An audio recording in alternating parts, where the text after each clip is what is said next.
ابو ایوانہ نے بیان کیا، ان سے سعید بن مسروق نے، ان سے عبایہ بن رفاع بن رافع بن خدیج نے، اور ان سے ان کے دادا رافع بن خدیج رضی اللہ عنہ نے بیان کیا کہ ہم رسول اللہ صلی اللہ علیہ وسلم کے ساتھ مقام ذوالحلیفہ میں ٹھہرے ہوئے تھے۔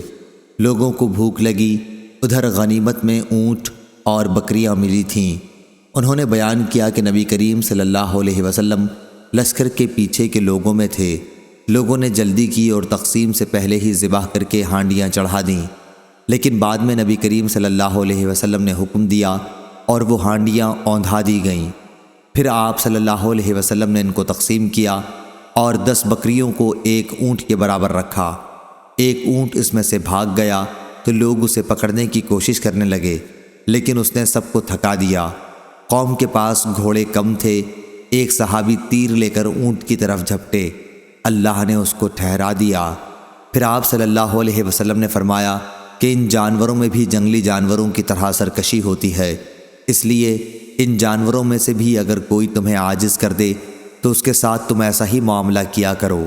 پھر میرے دادا نے عرض کیا کہ کل دشمن کے حملے کا خوف ہے، ہمارے پاس چھریاں نہیں ہیں، تلواروں سے ذبح کریں تو ان کے خراب ہونے کا ڈر ہے، جبکہ جنگ سامنے ہے۔ کیا ہم بانس کی کھپچی سے ذبح کر سکتے ہیں؟